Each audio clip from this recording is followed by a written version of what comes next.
Get the first one? Yeah, that first one. This is a really good chicken soup.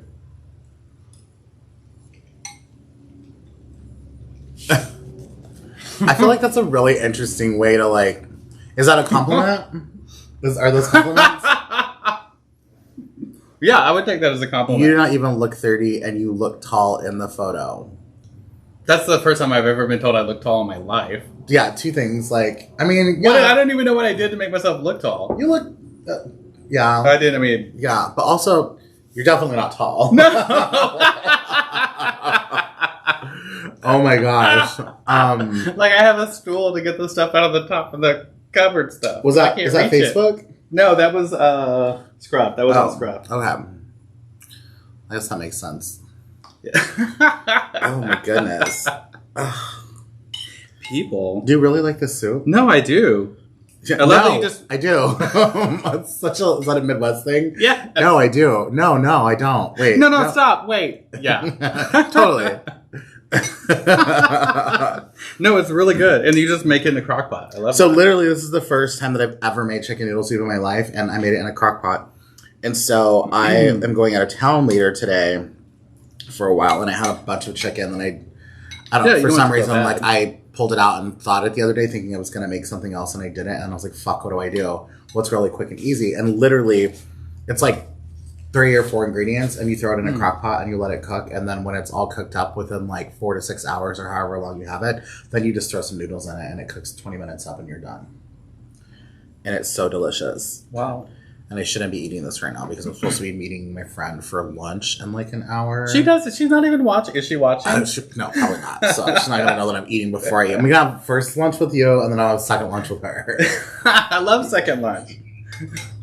That makes me think of Lord of the Rings, where there's like, it's third breakfast? We have third breakfast. How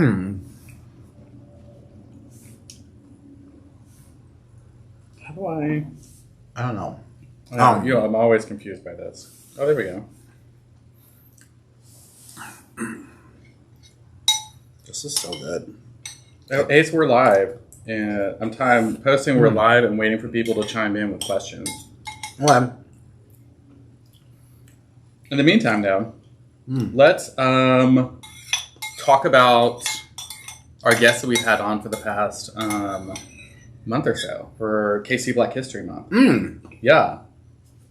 Which, I mean... I'm stuffing my face, sorry. No, I want to point out, we were very intentional this month with, bringing on guests that were instrumental in, like, making KC Black history.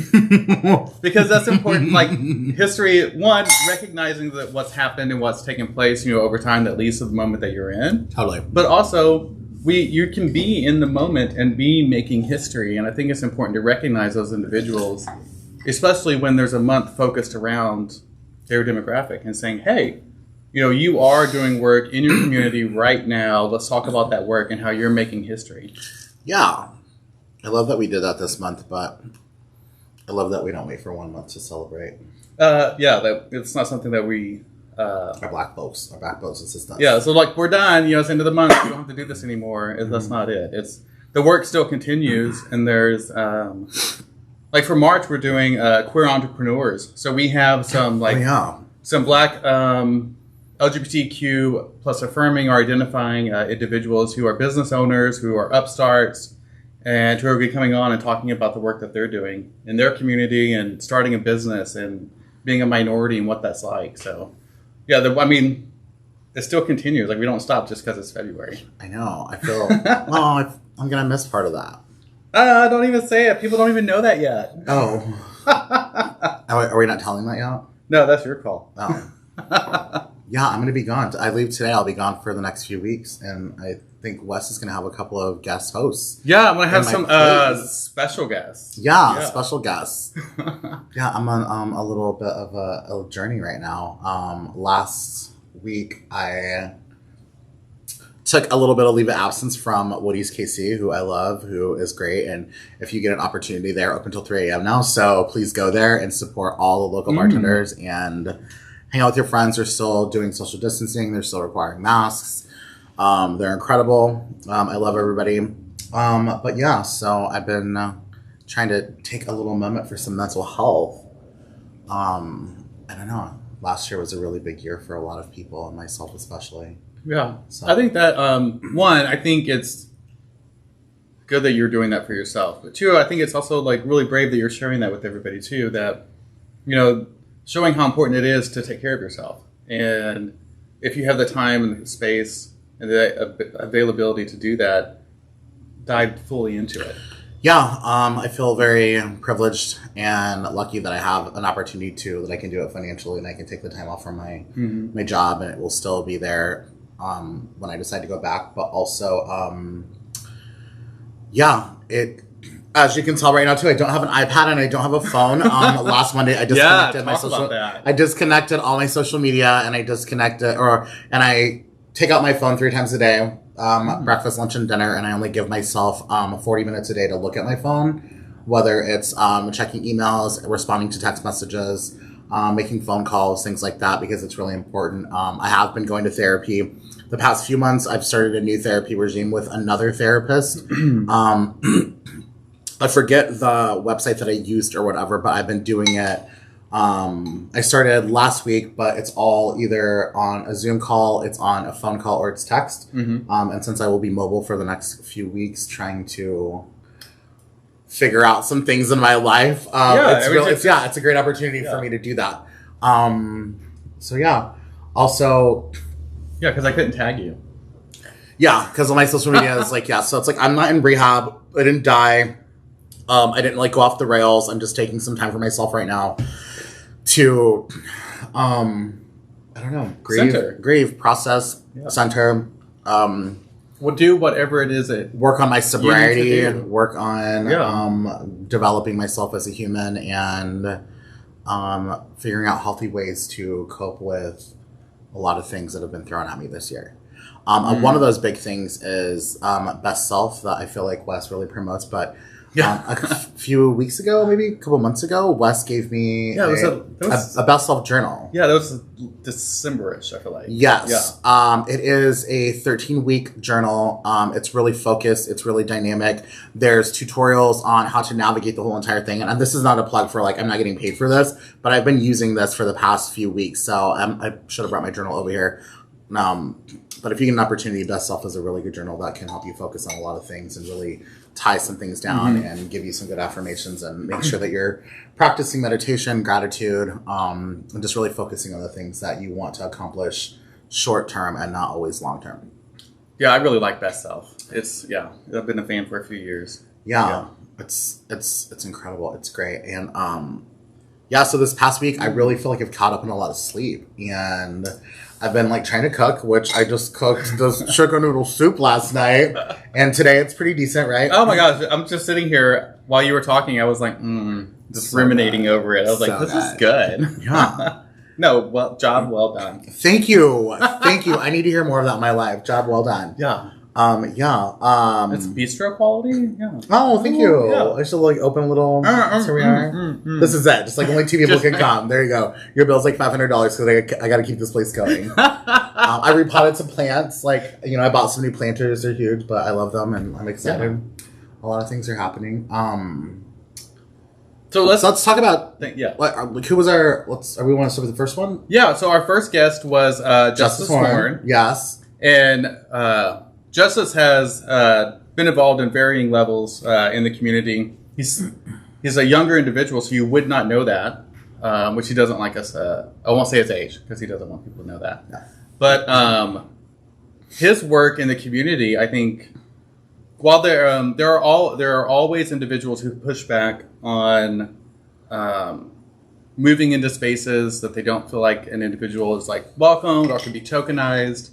And I think, he addressed that about the intentionality behind it. He's aware of that process and he works to take advantage of that so that he can move into that space and start implementing change. And I think that's a powerful way to take control of that narrative. If you are being tokenized, reframe that narrative to where you are in charge of that situation. And one of the things that he's done is with the LGBTQ commission that's been brought on for the Kansas City. For the city. This is the first one in the city. It's the first one in the state. I mean, there are other ones which I think they built their framework off of from other cities around the U.S. Don't reinvent the wheel if it's already. No, there's no reason to. So I thought that was really important that we highlight that, we talk about that. As far as individuals who are making history, especially when there are Black individuals making that history right now. Yes. Yeah, it was my first time. I mean, I feel like we crossed a lot of circles together, but I've never really met Justice until he was on our show. And I mean, I heard a bunch of things, just like I'm sure people hear about you or hear about me or whatever. They're like 98% true. Totally. But I mean, going into it too on our show, like we always want our guests to feel comfortable and whatever you think about. But like my interaction with him on that episode was like, he's so amazing. He's so gentle. He's so kind. He's so articulate. He's so knowledgeable and, I don't want to bring it back to like wrapped up into like somebody so young. Like it was incredible. He was he's one of the few people too that like when our show was over, like he actually stayed for a while and like spoke, like talked to us and like we like, had conversation. Yeah, we had like another 30 minutes at least. Yeah. Which normally people are just like, thank you. And like, gotta go, bye. But yeah. Yeah. So, and that was, I don't know, it was like a humbling experience for me to really get out of my head and realize like, don't always believe everything you read, but also like, it felt good to hear another person of color being so active and so strong in the community that I feel like I've tried to be so active and strong in. Yeah. Because I think sometimes you feel like you get like, like you're only doing it with your one or two friends or like you start to feel alone. And, just to hear like the network of people that he's been able to slide in and out of was incredible. Yeah. And I had like following that week, like met him at city council meeting when they did the reading for HIV/AIDS awareness for I think it was February 7th. But you said that was before or after? It was after, yeah. Because I think he was on the 3rd. I think so, yeah. Yeah. So at that, and I was under the impression everybody who was there was like going to know him and stuff like that. So like that was also interesting that he isn't, as far as like putting himself out there in that way. Like he is intentional with who he networks with and who he engages with, and I saw him like go up and meet individuals there who I thought were there because they knew him, but they were there because they were in support of the resolution. And so so I thought that was so cool. I didn't expect that at all. Did you get to meet new people while you were there? There, I met some of the council members who were supportive of the resolution. So at least knowing that there are inroads in city council where you can reach out to individuals to help support initiatives or to push things along that support our marginalized communities. So I thought that was really important. So the people that you met there and talked to, like they seemed very like friendly and open and very accessible. Yeah, I would agree with that. And there were, and I'm not, I can't, reach out to the city council members of Kansas City and sort of feel like I could really impact change because I don't live in Kansas City. Yeah. But I know that, what he has done there's that potential for the city that I live in and with their city council and what that looks like. And so that's an interesting, that's definitely spurred some thoughts with myself, but like later down the road when I have more time, like what that would look like. Fun. Yeah, right? That's exciting. So we had Justice. Our second guest was Kiki Uchawi. Yeah, and so Victor. Leon? Leon? Yeah, thank you. Victor Leon? Yeah, Victor Leon. I'm so sorry, Victor, if you're watching. But we know Kiki Uchawi. I know, I'm so sorry. And I know the House of Kiki, Kiana, Carmela, Joe, everyone else I forgot. So, another important person that I wanted to reach out to, like, first of all, when you told me that Justice was coming on, I didn't think that was going to be possible. I didn't think that he would want to come on to our show. Yeah, with these two guests, I'm always like, oh my God, they said yes. I know. Like, wow, they said yes. Kiki was another one. When I reached out to Kiki, like, it was like instantaneous. She's like, yeah, I would love to, totally. When can we do this? Blah, blah. And I was like, 4 days. I reached out to Kiki months ago when we first started this. And just the timing wasn't right. She also said yes then as well. And so it was great to bring her on and talk about Victor's journey into Kiki Uchawi, into talk about the history she's making, or he's making. And being the new stage director? Show director?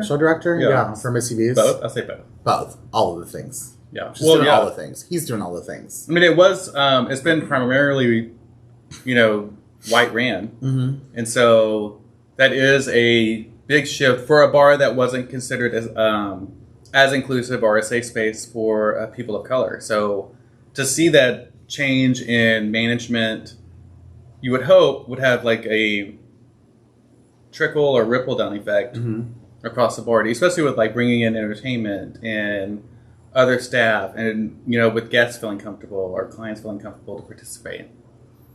Yeah. She also was very polite and humble and articulate. Yeah, they both were. And she, I didn't realize how dynamic Victor is and all the things that he has done and been through and all of the circles that he's navigated through life to get to where he's at. And so it was very... Well, he was house coach for a while. Yes. And coming from that space to where he is now, talk about growth. Yeah, 100%. Yeah. That's a powerful story in itself. Yeah. He also stood after and talked for a while, which was cool. It was great. Yeah. Yeah, because we want to bring his family on. Yes. His house, I want to talk to. Come on, you chowies. Yes. Yes. Oh my gosh, I forgot. That was a really good day, too. Yeah. This has been a really good month for... It has been a good month. I think it helps when you're not on a negative focus when you're thinking about Black history and you're thinking about the struggles that have taken place, what's different then to now. But when you're focusing on what are people doing right now in the moment to make history and to make their communities better. Yeah. And I don't know, just even bringing it back to Kiki, she opened up so much even afterwards. We talk about making history and Black History Month or whatever, but Victor literally living his life is making history. Yeah. I think that's incredible. That's super powerful to think about. He's not going into every morning waking up and be like, I'm going to change the world and I'm going to do this and I'm going to make sure that blah, blah, blah. It's a lot of it was just him living his life and following his own dreams and his aspirations and figuring out how to navigate that and to be successful, whether that was monetarily or, creating a family or, doing things like that, making sure that they have a place to live and food to eat and all of those things. Oh my gosh, we're opening up boxes. I know. I just realized I was like, Ace, we haven't done a card yet. Oh, okay. I was like, we just jumped right into our guests, and we were going to do cards in between. I know. Do you pick a color? Gray, green, red, yellow, blue, or dark blue? I like yellow because it's sunshiny and... Ooh, these are life lessons. Fun. Okay, so the deck that we're using, this is the Deeper Talk from BestSelf. You can see all these decks. I'm clearly a fan.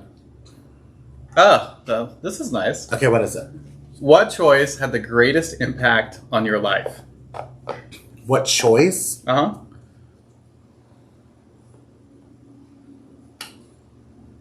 Oh, I got mine. Okay. I mean, there's multiple choices. I think that... the greatest impact on your life to date. Fuck.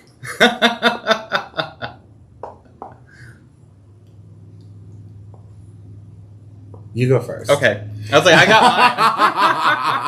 mine. I would say coming out. That has had the greatest impact on my life. For sure. Yeah. It broke my contract with the military. Affirmed for me that I wanted to be, the custodial parent for our daughter. And then, because I was married to a woman at the time. Ooh. I know. It's like, what? Two things. Marriage and a woman. Oh. And I was in the military? What? And military. Oh, yeah, I've seen a show like that before. Isn't that a porn? I've seen that. I feel like it. I can't get this deck open. Yeah, so that coming out changed everything. It's a completely different trajectory. That life saying, I am not going to lie anymore. And that I'm living an authentic life. Whatever that authenticity plays out to be. Can you imagine at all what you would be like, or if you wouldn't have made that decision, and what prompted that decision? My life was mapped out. So you're military. Yeah, military. I mean, a very hyper organized individual at that time. I know. Whoa, even more so than now. Yes. There you go. because everything had its place, and everything was folded a certain way, and was like clean because everything was inspectable. So everything had to be perfect, and so that's the way I ran things, and everything inspectable. You still run your life that way, right?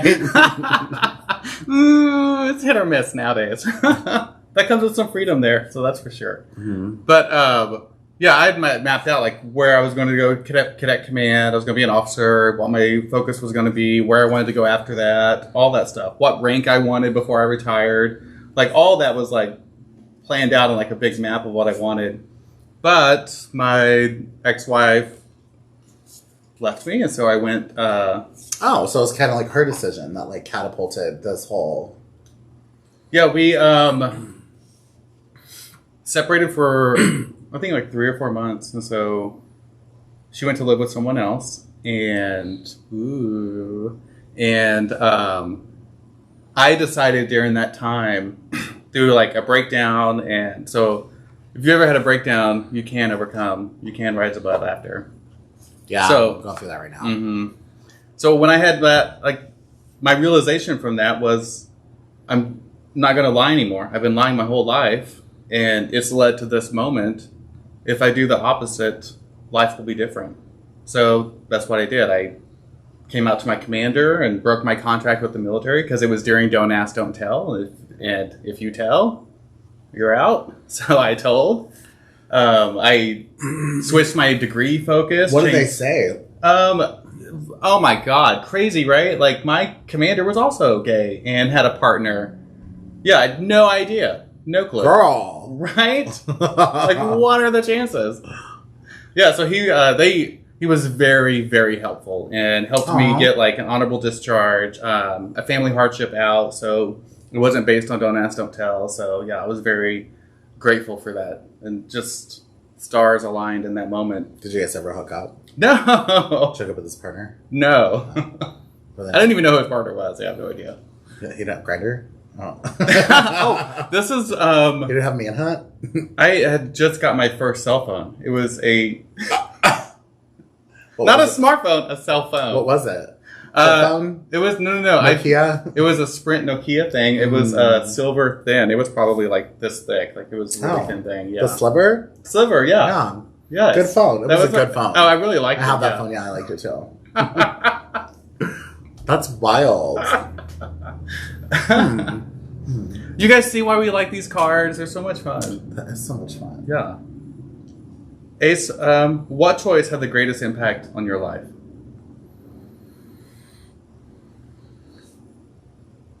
I think probably the first choice would be like when I left home really young. When I saved all my pennies and I dropped out of school, got my GED, and then told my dad, like, I'm leaving. I gotta go. Move this so I can see it. Oh. Wow. Yeah. What did he say? No, you're not. And you said... I said, well, my dad, like, is a single parent. He's amazing. And I talk about that all the time. But when I was younger, like, we definitely butted heads and we definitely had different agendas when I was a kid. And he was just, a struggling parent trying to raise a kid by himself. So my dad, put himself through college. Like, my dad worked a lot. And so, like, he wasn't home a lot of the time. So I had to take care of myself, mostly growing up. And so, by the time that hit, I was kind of like, it doesn't matter. You can say no if you want because, like, you're going to be gone next week for work and you have no idea where I'm going to be. Like, you're not going to quit your job, like... To come search for me. Yeah, like, I mean... You might. You might, but the likelihood of that, the probability of that is, like, very, very slim. You can take care of yourself. Yeah, I think at this point my dad was just like, fuck it. Like, you're going to do what you want to do. He was really upset. And I was like, I'm not going to help you. I'm not going to support you. And I was like, well, I don't need your help. I don't need your support. And then you get out there and you're like... No, when I got out there, I didn't. Like, I was homesick and I cried a lot and I went through a lot of really tough experiences and it was not anything remotely close to what I thought it was going to be. But there are nights when I was in different countries and I would cry myself to sleep and I didn't eat for a couple days and I was houseless and just trying to navigate life. But I always thought to myself, like, I would rather, this is such a weird thing to say, I would rather die here doing this than live in that really, really small town where I felt like I was, like, slowly being suffocated every day. Yeah. So you needed to breathe. I did. And I think like all of that really, really built inside of me to like work harder and to like, you know, figure out a way to be resourceful so that I can make this work, because my only other option was going home. And in my head back then, like that was not an option at all. 100% not an option. And I think that definitely has helped me and shaped me and grow as a person. I think that, I mean, eventually, you know, like I, you know, came out and, you know, did a bunch of other things, but like that, like, you know, first step of like becoming independent, or at least trying to take that independence. I do sometimes wish that I would have waited till I was a little bit older, but I saw what I said. I can't take it back, but that probably was like had the greatest impact. How old were you again? 16? 16. Yeah, I was 17. I like signed paperwork without my parents' permission to like join the military, and like, bye guys, I'm like leaving. I'm like, I'm old enough, it's my decision. I want to go to college, they can pay for it. I just wanted to be anywhere but here, and I wanted to be out. Anything to get out of here, to get out of the Southwest Kansas. Do you know where the military sent me when I graduated basic and it was time to go to your assigned unit? A really small podunk town. Fort Polk, Louisiana, which I'm from Louisiana, and I was only like 6-7 hours from my parents, and I was like, well, that's great. I thought I was going to be like somewhere traveling overseas. And I got the armpit of the U.S. It is, if you've never been there. Leesville is the city outside of it. And Are you talking about all of Louisiana is armpit? All of it. And we called the city of Leesville Diseaseville because you were guaranteed to get an STI if you engaged. But also some people are into armpits, so we're not trying to like kink shame. No, do it. It's your thing. Just try to avoid deodorant with like aluminum. So we have a question. Felicia says, if you could still be in the military, would you? The answer to that is yes. Like, I liked the order, the structure, I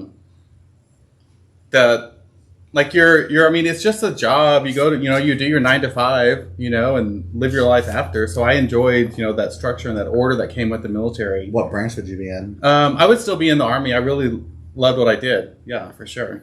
Oh. And I was in Cadet Command to be an officer from the Green to Gold program. I know it's like a string of things that mean nothing to people outside of the military. No. So I'm just trying to picture. I'm trying to picture you as a little soldier with like a little gun.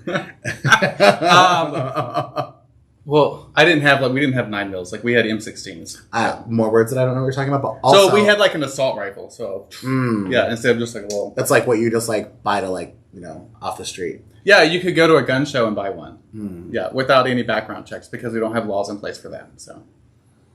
But that's a weapon of war. You shouldn't be able to do that. But that's America.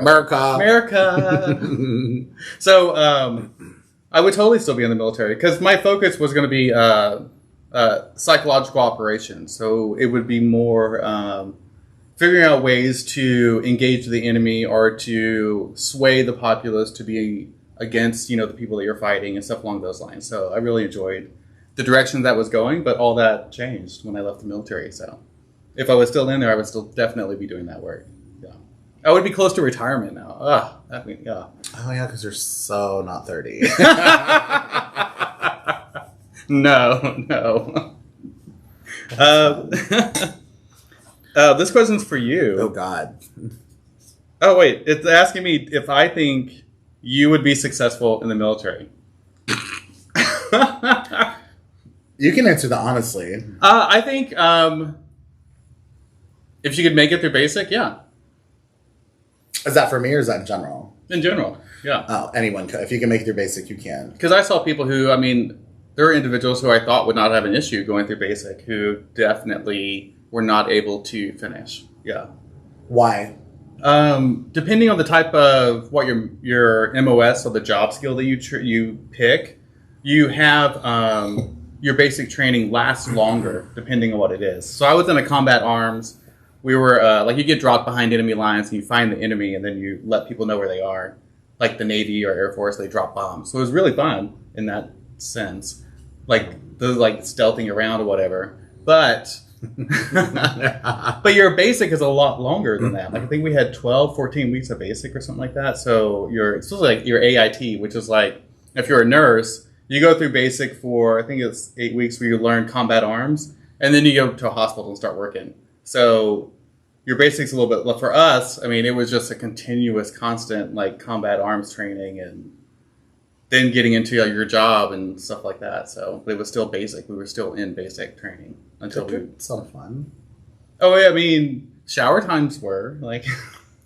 Why? Don't ask, don't tell. Because they just give you like a thin brown towel. Yeah. Ew. I know. Brown. I wonder if I mean, I still have like I still have that stuff too. Like I still have my towel, my PT I think that gear. I could be in the army. I think you could, yeah. I mean, anybody can. I think everybody should do 2 years at least at a minimum, so they get that semblance of duty to country. I think I believe that too. Yeah, it does change who you are, and it does instill a sense of confidence that you just cannot get anywhere else. Mm. Yeah. Yeah. So I think that I'm successful at everything I do. So you are. I'm not questioning that. Someone is. Oh, let's talk about our last guest that we had on. So you weren't able to be there. Yeah. That was last week. Yeah, it was last week. Here. I had got my second vaccination on Tuesday. Mm-hmm. For COVID-19, so I'm like all 100% vaccinated. The first one was cool. Like I didn't feel any difference. I went around my day, but also it could have been because I was, kind of perpetually in my head and always busy and moving around and stuff like that. And I did feel tired, but I always just thought like, probably because I just got back from like multiple trips and blah, blah, blah. But this one, since, I took some time off and I really just like cut all ties with social media and wasn't really, using even my phone and stuff, like I was sleeping a lot and like it took me a few days. Like I felt like my whole entire body was achy. Yep. I felt really tired and lethargic. I would get up and try to do stuff. I'm like, nope, I need to go back to bed. Do you know which vaccine you got? Was it Moderna, the Pfizer? I think it's Pfizer. I think I got Pfizer. But everyone said, like it's like 24 hours and then for another 20, like wait 24 hours and then you'll feel bad for 24 hours. But mine was like 2.5 days where I didn't feel very well. Oh, wow. Yeah. Well, I mean, that but means I feel it's fine working. Now. Yeah, that means your body's building the antibodies it needs. Yeah. Also, like, I'm 100 years old, so. Well, I was out for that 24 hours on mine. I slept most of the day. Yeah, so you, like, because I was going to shoot with you last week, and we had a Zoom with our last guest, and you got here, I think, an hour before, and, like, I was, like, full up in robe, like, I hadn't showered, like, I was like, I can't. I was like, I love you. Use whatever you need. I'm going back to bed. I have to fall asleep. And you were just like, is it too loud? And I was like, yeah, I had no idea. What? You have good sound, like, your walls are soundproof. I had no idea you were asleep. Yeah. Oh, yeah. Because I'm sure I was snoring. Insulation, so. that's what it's Insulation. Insulation. Yeah. So I wasn't able to join. So the guest last week was Kendall Martinez Wright, which is, she is the first Black trans woman to run for Missouri State House. And that's huge. I'm like, oh my gosh, we got to have you on. And she had just announced her campaign, I think, 2 days before she came on. Like that was her official campaign launch date. Oh wow! Yeah, so it was like really nicely timed for her to come on and everything too. It's like that wasn't planned, but it worked out that way. So what did you guys talk? I didn't watch the show. Sorry. What did you guys talk about? What happened? Well, we didn't focus on like her policies or her platform for her candidacy or what she would do in office or things like that. We touched on. I was more focused on her story. Like I wanted to hear about her, and I wanted to hear about what led to making that decision to run for office. And she has summed it up as she's been working in politics and legislation for 10 plus years, like in Missouri, and so with everything that's taken place, she felt empowered to take that next step and to throw her name into the ring. And so I thought that's pretty. I mean, it comes with experience, and we're in a time now where, as she said, if it doesn't happen, if it's not me, then who? If I am in a place to do it, and I know the political individuals, and she has those networks to lean on, she's like, who else is going to do this? And I was like, I agree. if it's not you, then it's who? Like, we have to wait another 10, 15, 20, 100 years before somebody runs for that position? Who, like, fits your demographics? No, like, break that glass ceiling now. Yes, do it. That's awesome. Yeah. So her, and we had when I had first reached out to her, like, that was to bring her on in, like, November with other political candidates who are running for office, you know, who are LGBTQ plus identifying. So we want to, like, highlight who those are and, like, how they, you know, why they're doing that, like, what their platform is, you know, what they plan to do. And so her coming on, like, she was like, you know, I hope you don't mind, but could I come on in February? It's Black History Month. And I was like, oh, totally. yes, you're right. Yeah. I was like, I didn't want to, like, I did not want her to feel like she was being tokenized and used in that way. So I was more focused on, let's keep this the election basis, you know, and take that track. And it was her idea to come on earlier. So I was like more than happy to accommodate and to bring her on. And changing that narrative of being tokenized to intentional. Yeah. Mm-hmm. It makes all the difference. It does. It really does. Mm-hmm. And I liked her sharing her story over, you know, like we touched on HIV criminalization in Missouri and what that looks like. And it was very like the Senate, the House was meeting that day. Like while we were having our show, they were discussing that bill and they were in session to discuss it. And, you know, that one of my questions, like, what would you do if you were sitting in those House chambers and you were an elected representative? You know, I was like, how would you make your decision? And so she talked about the importance of not criminalizing individuals for having HIV and talking about biomedical interventions and what U equals U means and using science to validate the laws, you know, instead of it being the other way around and it's like morality and religion and these things that have nothing to do with science that are used to like base the laws on. So fear. Yeah. And I really appreciated that, especially from an individual who's like running for a political office, that they were using science and were focused on meeting the needs of as many people as possible without leaving people out. I really like that. We should all do that. So yeah, I hope she wins, but we can't sway either way. So. I mean, so did you pull before that? Like, what did you think about Kendall? Like, you didn't have a chance to participate, but you had some of her bio and stuff like that. So, yeah, I mean, I feel like too, like before when you guys started, like I was like falling asleep a little bit, and I could hear a little bit, and just, I do remember like if it's not even who's it going to be, I feel like that's something that I've grown up with a lot, and there is that place, that weird spot where in our culture where you do feel tokenized a lot, but then you have to really redirect yourself, even as your own self, and realize like even if I am tokenized, it can be intentional, and if it's not me, then who's it going to be? And if I don't do something, do we have to wait another 5 to 500 years? Right. Mm-hmm.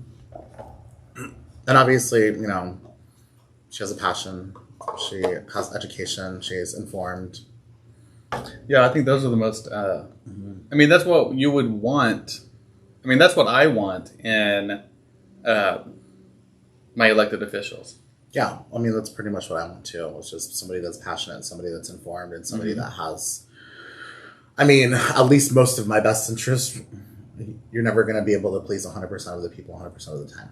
No, but I think if you are moving in a track that is working to meet the needs of your community, it's addressing disparities, it's focused on equitable access, then that's a good thing. I mean, you are going to upset people and you are going to have individuals who want more, but that's where those auxiliary services come in to fill those gaps.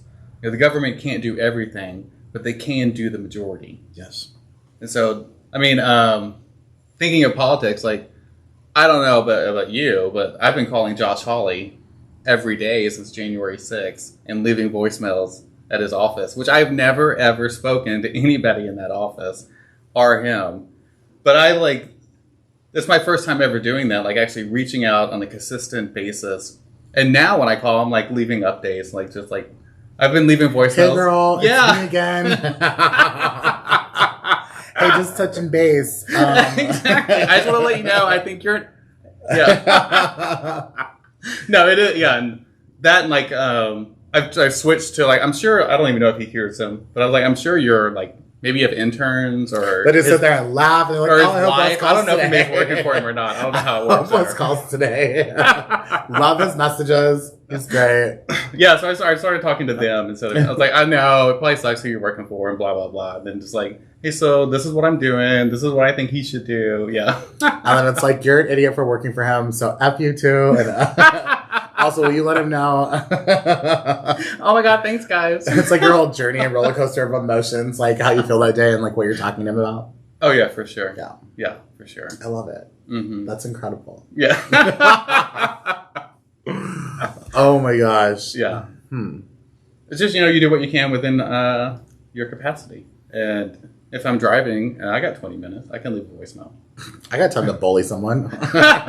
Especially elected official who says they're speaking for me. Yes, yeah. I got time to harass some interns. I can be a Karen. I care. Oh, I care. Did you pick a card out of there? I picked a couple. Ooh, okay. Let's start with this. What do you love most about yourself? Oh man, that's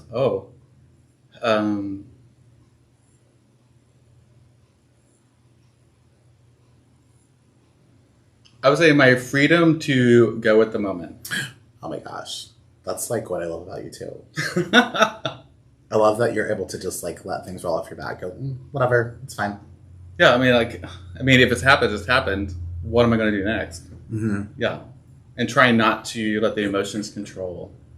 Yeah, experience them, be aware of them, but engage in a way that throw them away. No, toss them to the side.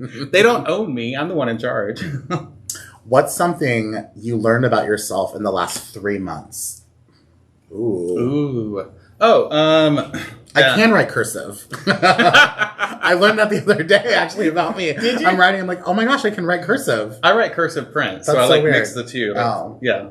Some words are like, if it fits that like it should be cursive to go to the next word, then I'll write that way. Probably would have asked me like a couple of years ago, I would have been like, I don't think I even know how to write with a pen or a pencil. Because I was texting or typing so much. Oh, yeah. So I think I forgot how to, like, what is this? Well, that's helped having the iPad and like writing. Yeah. And I love meetings, so that's always good. Well, I forgot the question. What's something that you learned about yourself in the past 3 months? Oh,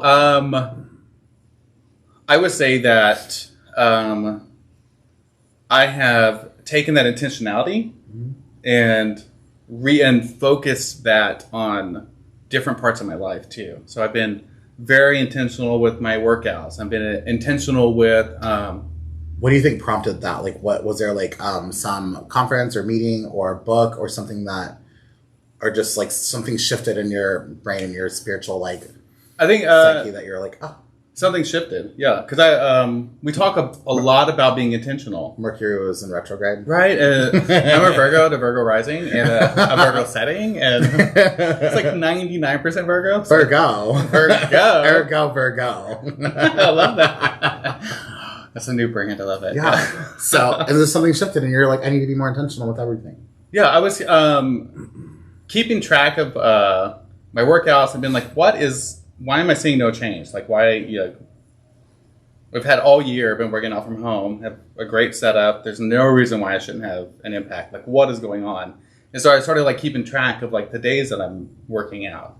And then I started seeing where gaps were. And then I started seeing patterns in that, And then I started seeing myself feeling mundane when I'm working out. So I was, like, just going through the motions of it, but not actually being intentional with the workout. Mm-hmm. And so I just shifted it and was like, I'm going to be intentional about this. I'm going to document my days and work, and there isn't an excuse to not work out. Like, I'm just making up reasons not to do it. So if I have time, do at least 20 minutes, then I can do it. And so I've been very intentional with that. Yeah. And my workouts are fluid. I do something different every single day. I have not done the same workout in 2.5 months, which is pretty nice. I like that constant change, that dynamic flow of it. So, well, next question. Oh, I'm like, are you answering any of these? No. How can you become a better role model? I would think letting go of trying to be something better than you are, or living up to an image that you want people to think that you're trying to attain. Like letting go of that. Just being authentically you. If you're like, to me, that would be the best way I could be a role model for somebody else. It's just for them to be their most authentic version of themselves. I wouldn't want them to be like me or to reach my ideals or something along that lines. Like that's for me. I want them to do what's best for them. I love that. Yeah. I have one more. And I've never had a role model, so I don't know what you would do. Oh my gosh, Sam. Yeah. I'm like, I'm my role model? What is the thing you just can't let go, and what needs to happen for you to release it forever? Oh, I feel like that's. Are we doing like deeper talk? What is this? No, it's just this a reflection. It's the impact. It's the impact deck. I've never actually opened this deck before. It took me forever. I almost ripped it apart, but it was hard to get open, so I wanted to open it. Oh, but I guess there's different colors. Sorry. That's cool. What is the thing that you can't let go? I feel like I might know this for you. Oh, okay. Well, I have it in my head, but I want to hear what you have. No, I want to know what you're saying. I would say the thing that I can't let go is trying to force change on those that are close to me to be more inclusive, more equitable, like not focused on diminishing other individuals who are different from them. Yeah. Is that like a little column of your family? Yeah. Because I feel like that's what I was going to say. Yeah, so I just cannot let it go. And that's the hardest thing for me. And I've been struggling with it, I mean, for years. Yeah. Yeah. I mean, I've read tons of books over, like, letting go of things and how to do that. And it has worked in that process. Like, we are able to talk and we do have a better relationship. But I am not fully engaged in that relationship. Because I think you're engaged in that relationship because you've cut that part off. Like, you've realized, like, this is something that we're not going to be able to do. So the second part of the question, what needs to happen for you to release it forever? It's really hard because I'm an all or nothing person. Yeah. So either I'm all in or I'm not playing the game. Like, it doesn't happen. So, and sometimes that can be, like, I don't like to play basketball, but I'll be the cheerleader or I'll be the ref. Which is what I used to do when I was little. I'll be the goal. Yeah, my friends wanted to play, and I'm like, I'll just tell you guys where you mess up. You're like, on off horse. I mean, who's playing horse? Wait, this isn't how we do it? Ride me. So when it comes to that situation, it's hard for me to, because I have fully cut people out of my life, and then, and I talk about this book a lot, like Desmond Tutu's The Art of the Book of Forgiving, like what forgiveness means and what that looks like for you. It's not about the other person; it's about yourself, and like taking that on and being able to acknowledge it and to move past it and develop a new relationship, because you can't ever have what you lost. Like, you can never get that back. But what you can do is build something new and better together. And I haven't had that ability yet, because to do that, it's an all in. So you gotta shift your mind frame. You have to be more inclusive. You have to be an equitable person. You have to think outside. You can't diminish another individual because they're different than you. Like, you just can't do that. And if you're not willing to meet me and to do that, then I don't want to meet you. Like, that line is drawn. I just can't cross it. And it's hard for me to create that new relationship, to develop that. So there is a wall that's just there. Well, I know you're on the other side. I just can't reach you. Hi. I'm like, gotta go. Yeah. Well, that's fun. Impact deck.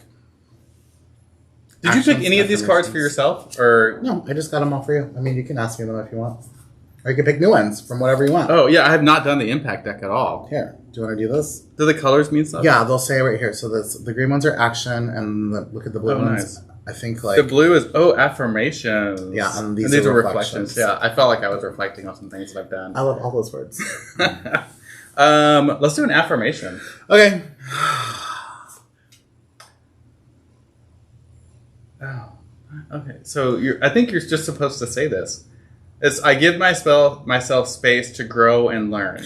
Aww. Do you give yourself space to grow and learn? I give myself space to grow and learn. 100% mantra the past week. I think we started with that. Yeah, I don't think that I don't really think that I have given myself space to grow and learn. Which is why you're taking this time now to do that. Because I need to do that, and I need to figure out like what's important to me, and and I actually like was starting to feel bad yesterday because I spoke to Jeff Edmondson via text, and he's first of all like he's an amazing person, regardless if he was someone that I worked with or for or whatever. Like he's just an incredibly like sweet, gentle man, and is always supportive and is always incredible, and has really helped me along my journey the past 5 years in Kansas City, and also in the past few months and weeks, even though I don't think that he knew what to do or what to say, but was always just there and present. And I was feeling guilty yesterday a little bit too, because last Monday after our conversation, and we decided that I was going to take some time off and really focus on myself and some therapy and collecting myself again, giving myself some space to grow and learn.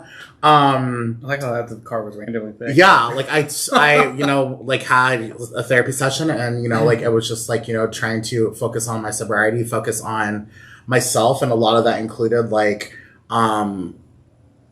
getting rid of my social media and putting my phone in a drawer and not having it on my person or even near my person for most of the day, and trying to let the world around me happen organically and focusing on being present and all of those things and seeing those things, and not involved in a television show or involved in a text message that was going to take me somewhere later today or something like that, but being focused and present in the moment, even if that's sitting on my balcony watching cars go by or walking to get my mail or standing in line to get coffee, and not like glued to my phone or glued to someone else's conversation, but just like taking things in. And so I was feeling a little bit bad because I didn't really make an announcement. I guess this is kind of it. I didn't make a post. I mean, the people that I came in contact with like daily, like you and a couple other people, I kind of was like, hey, just to let you know, I'm okay, but obviously I don't have social media, so like you can't tag me and stuff, and you can't message me and stuff, and if I don't respond from text, it's because this is happening. I will get to it eventually, but it's like not my main focus to like immediately respond to other people's time frames. And so what I've had to learn this past week, it's like I shouldn't feel bad for that. And I think that's part of like my journey and giving myself space to grow and learn, is that I don't have to take on the responsibilities of everyone else's time and space. Yeah. I just need to take on mine and help figure out that I am the center of my universe, and I'm the star, and I'm not just like supporting actor for a lot of other people and a lot of other things. Yeah. I think it's important for people to know, like, you said that you have this privileged moment where you can take that time, and not everybody has the ability to take that time. And so I think knowing that there are ways that you can give yourself space to grow and learn doesn't have to be 30 days. It doesn't have, it could be an hour in the middle of the evening that you give just to yourself. You put your phone away, you're not watching TV, or maybe you are watching your favorite show that it's like cathartic for you. Like whatever it is, give yourself that time. You may not have 30 days, but you can give yourself 10 minutes or 2 minutes sitting at the stoplight. 2 minutes to do sit-ups. 2 minutes while you're using the restroom or waiting for a commercial to read a chapter or like a couple of pages of your favorite book. 2 minutes to literally it took me I think 8 minutes to prep all of that stuff to make this delicious meal. It is so good. Yeah. Yeah. As far as I was thinking when you were talking about 2 minutes, I was like, I haven't done this in my workouts. So I was like, I might do that, but we used to have PT. I used to do a PT test. It's a physical test in the military, and you had 2 minutes of push-ups, 2 minutes of sit-ups, and then a 2-mile run. And I was like, I wonder where I would score now. I haven't done that in so long. So did you time yourself and do it? No, I will. I haven't done that. Oh. When you were talking about the 2 minutes, all that 2 minute stuff flashed back for me of you did 2 minutes of push-ups, 2 minutes of sit-ups. I mean, that's commercial break. Well, what is that? That was that Netflix show, something Kimmy Schmidt? Where she's Unbreakable. If you can get through 30 seconds of something, then you can get through your whole day or whatever. Yes. That's a really good, very, very downplayed small thing. If you can get through 30 seconds of something, 30 seconds of reading your book, 30 seconds of doing push-ups, Yes. 30 seconds What of is, cleaning your bathroom, 30 seconds of repotting plants, which I did yesterday. 30 seconds, 1 minute, 2 minutes. that makes me think of like Baby Steps with Bill Murray. I've never seen that, but I love Baby Steps and Bill Murray. Yeah, so he's like he's chasing after his therapist who wrote this book called Baby Steps. It's all about taking baby steps. So like maybe you can't accomplish that goal of like leaving your house. So just take the baby steps to get to the door and go to the steps, and then you come back. And just doing those baby steps, and that's what that client did. And so I was like, oh, but those 30 seconds is just baby steps. It's just getting you there. Well, I've had like a list of stuff that I wanted to do, and this past week I've kind of done it. Guitar was just such a hard thing because I just. Even thinking about little things, learning Spanish, like it just gets overwhelming, like, oh my God, then I have That's to, on my to-do list for like 3-4 years. Yeah, and it's like if you just break it down into like, let's just do like 1 minute. And if I can get through 1 minute, then at least I've done 1 minute of something I have accomplished. And also like I started doing it for a minute, and then I realized I'm like, oh, it's been like 20 minutes. Cool. Oh, well, wow. then I'm good for today. Yeah. Let's try a minute tomorrow. And then it turns into another 20 minutes. Yeah. That's pretty powerful. Yeah. And sometimes it's just a minute. Yeah. Sometimes it is just a minute. Sometimes it's less than a minute, but it's more than what you did. Yeah. Okay, I'm going to ask you an action. Oh, gosh. I got a stack You're of like, them. do a minute of push-ups. Do 4 minutes of planking. Yeah, I'm going to pass on that. I'm not there yet. I'm like, do as many push-ups as you can and then hold that. And then I'm going to sit on your back. Ooh. Share something vulnerable with someone you care about to deepen your connection. That's an action. So that's something you're supposed to go do that now. Oh, I'm having lunch with my friend, so I guess I can share something vulnerable. Yeah, share something vulnerable. I don't know if I can. I mean, I don't know if I. Oh, this would have fit what we're talking about. I don't know if I haven't, because I feel like the people that I hang out like the most with, that I'm close to, like the reason why I'm close to them is because I've shared a bunch of vulnerable things with them already. Yeah, that makes sense. Yeah, I feel like so. I think that would affirm those relationships. Maybe let those people know that you care and they matter to you. Yeah, that's true. What's my next question? Oh my gosh, these are. I'm gonna do a reflection, since now I get what these are. You've never opened this deck? No, not this one. It was so hard for you to open. We have so many of these. We have not opened all of them. Oh, reevaluate a long-held belief. So what is a long-held belief that you have? A long-held belief. Ooh. Probably that I'm a strong, independent woman, and I could do it all by myself and not be no help of no man or anyone. Yeah. No, that's not true. People need help. Yeah, I think that that is a long-standing belief for you, for sure. Yeah. Yeah. People very when much I first met you, you were very. This is the way we're doing things. You're welcome. No, it worked. It worked. Yeah, so you're using that right now. What you're taking time for yourself, and it's so hard. Why is it so hard? Two things, because I've been so independent or whatever. It's hard for me to like ask for help. Number one, especially when it comes to something that's so vulnerable, like my feelings and things like that. And also, I don't want to get set into like no tea, no shade. Like this is going to come off really weird and probably rude. Oh yeah, do it. I think a lot of millennials get into the whole like I need a trophy in me and what about my feelings and I'm valid, blah blah blah. Where it's like I'm a very like straightforward person. Like I'm very just like cool. That's great. Sorry your feelings are hurt, but like this is what's happening. This is what we're gonna do. Yeah. You need to like figure out a way to process that without me, because I'm not giving you trauma. You're just being a baby. You need to grow up. Reality is. Yeah. So it's like part of me right now, like trying to open up and express feelings and go to therapy and grow as a person, but also really needing to hold on to like the semblance of who my personality and my characteristics are. Like I don't want to be this mushy bushy, wear my heart on my sleeve like person. Like I still enjoy being like the no nonsense bullshit bitches get shit done type of person. So it's kind of like that balance of figuring out like where to be vulnerable and unbox things and unpack things and move through things and still hold on to like who I am as a strong, independent person that can also be able to now be like, hey, I'm strong, independent, but also you're my friend. I trust you. I'm vulnerable. I need help in this situation. Will you please help me or direct me to a place where I can't get help? Does that make sense? Yeah. And I, from me, like the connection I see in all that is Brene Brown. And vulnerability is the most courageous thing that you can do. It's the first act of courage, is stating that you're vulnerable.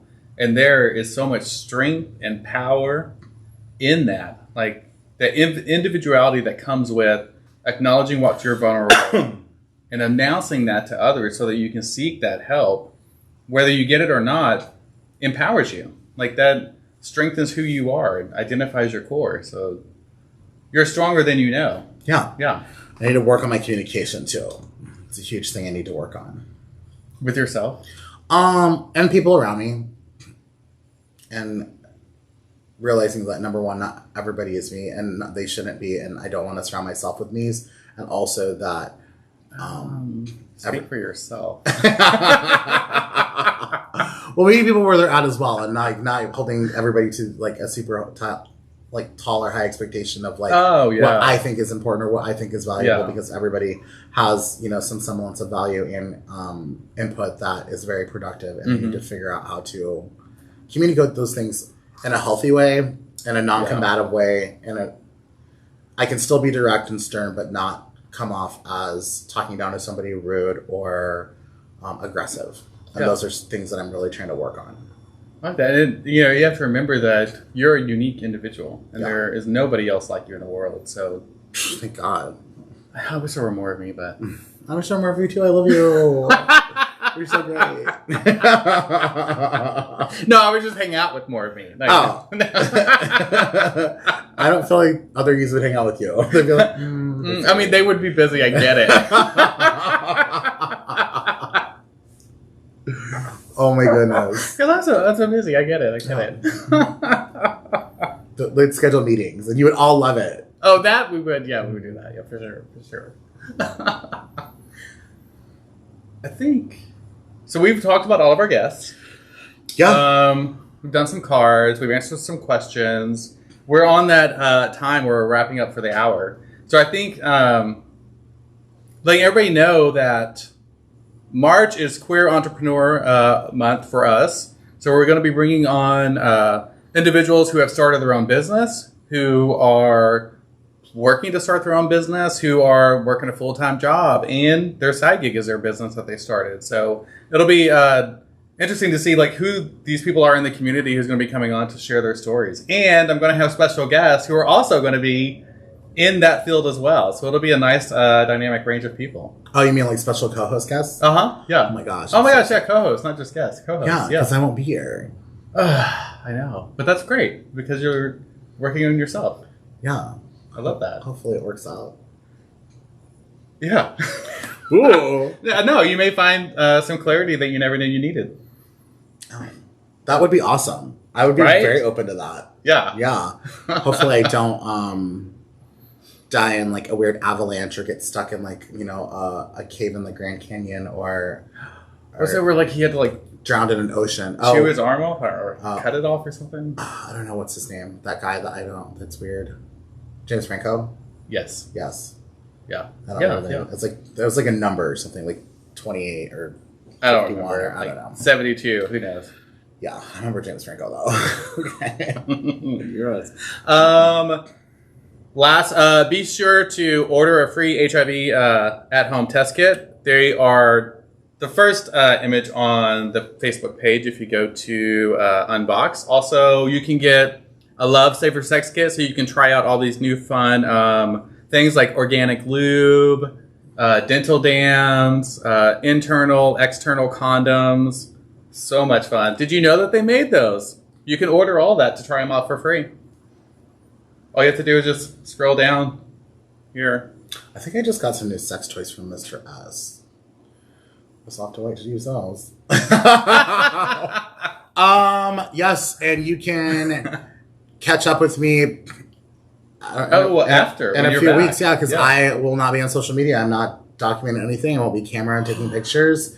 This is going to be like an actual. It's like, is this like journey really happening if I'm not documenting or like uploading or TikToking or boomerang anything? Right. Is it really happening? Am I really growing and learning if like the whole world can't see it? Yes.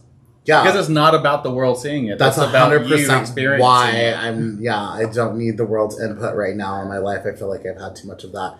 But what a nice break. Yeah. If you do have my phone number, though, feel free to text me. I'm not guaranteeing that I will respond, and if I do, it might be a day or two later.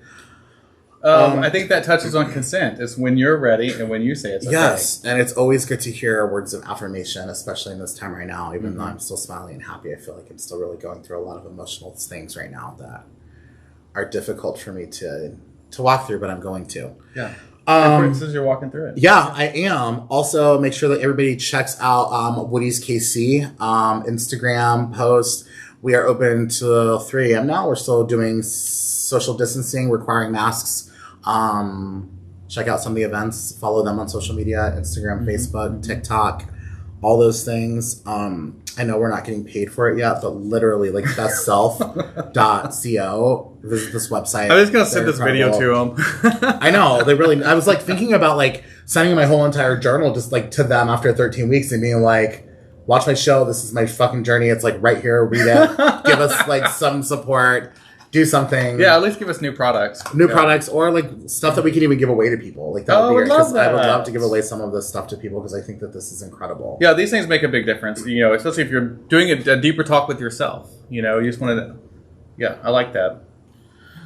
Yeah, Wes. I mean, you have a key to my place. Make sure that when you come on Wednesdays, if you shoot here, that you're watering my plants and eating any food in my fridge. I'm going to need a checklist. Yeah, totally. I guess when I get back, I'll be like, I want to know who our special guests are going to be. I know, that's so exciting. I watch those shows. Wild. All right, everybody. Thanks for tuning in. We'll see you next week.